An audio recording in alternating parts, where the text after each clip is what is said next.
Welcome to the Application Delivery How-To video series. My name is Joey Coakley, and today we're going to cover the topic of how to configure Avi on AWS. Let's get started. First, let's check out our prerequisites. We'll connect to AWS through what we call a cloud connector. An Avi Cloud Connector is an API used to integrate with different cloud providers and is what enables the controller to orchestrate actions on our behalf. We'll need to give the controller a method to authenticate to AWS. This can be done with either a dedicated IAM user or a role which can be used as an instance profile. Also, Avi Service Engine images are created by their respective controller. This allows the service engine to be pre-configured without a call home.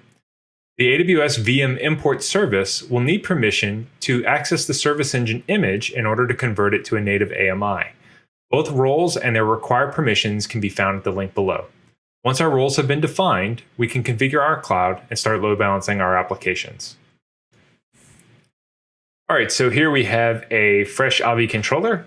To get started, the first thing I'm going to do is configure our AWS Cloud Connector. Do that by going to Infrastructure, Clouds, hit Create, Amazon Web Services, give this a name.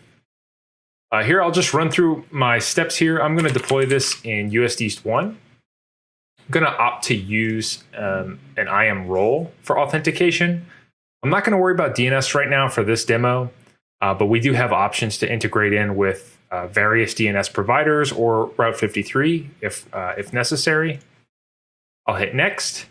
Here is where I will select the VPC that I want to associate this cloud to be with. And I can choose which availability zones I want to deploy service engines in. Now, a note here that this is specifically for management networking. This is not where your actual VIPs would be placed. Instead, this is for the management interfaces on the service engine on how they connect back to the Avi controller. So we also have SQS for auto-scaling group monitoring. We're not going to worry about this, but this allows us to quickly pick up on changes to auto-scaling group instance count. We also have the option to use KMS to encrypt either the S3 bucket where the service engine image is located or the EBS volumes for the service engines. I'm not going to use either of those, and I'll hit Complete. I'll just give this a quick second for the AWS Cloud to go into the ready state. Looks good. Next, we can deploy our first virtual service. So I'm going to do a basic setup.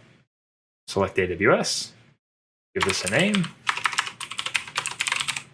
I want this to be available on the internet, so I'm going to assign this an elastic IP. And I'm going to choose a subnet, which is a public subnet in AWS parlance. Here, I'm just going to specify an auto-scaling group. I already have one of these defined. It's got some instances in there, and I'll hit Save. Now, prior to actually creating a virtual service, just creating the cloud isn't going to do anything.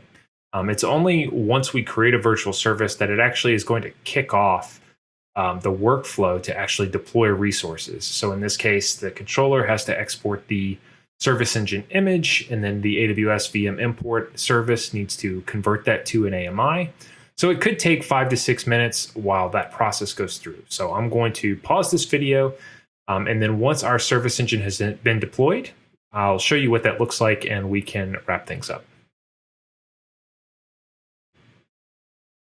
Okay, we are back.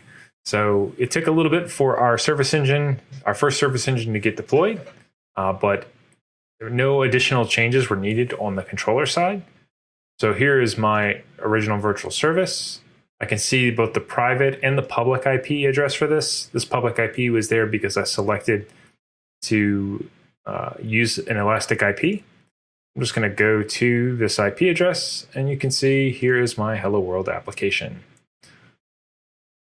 Thank you for watching. Be sure to check out our other videos in the Application Delivery How-To video series.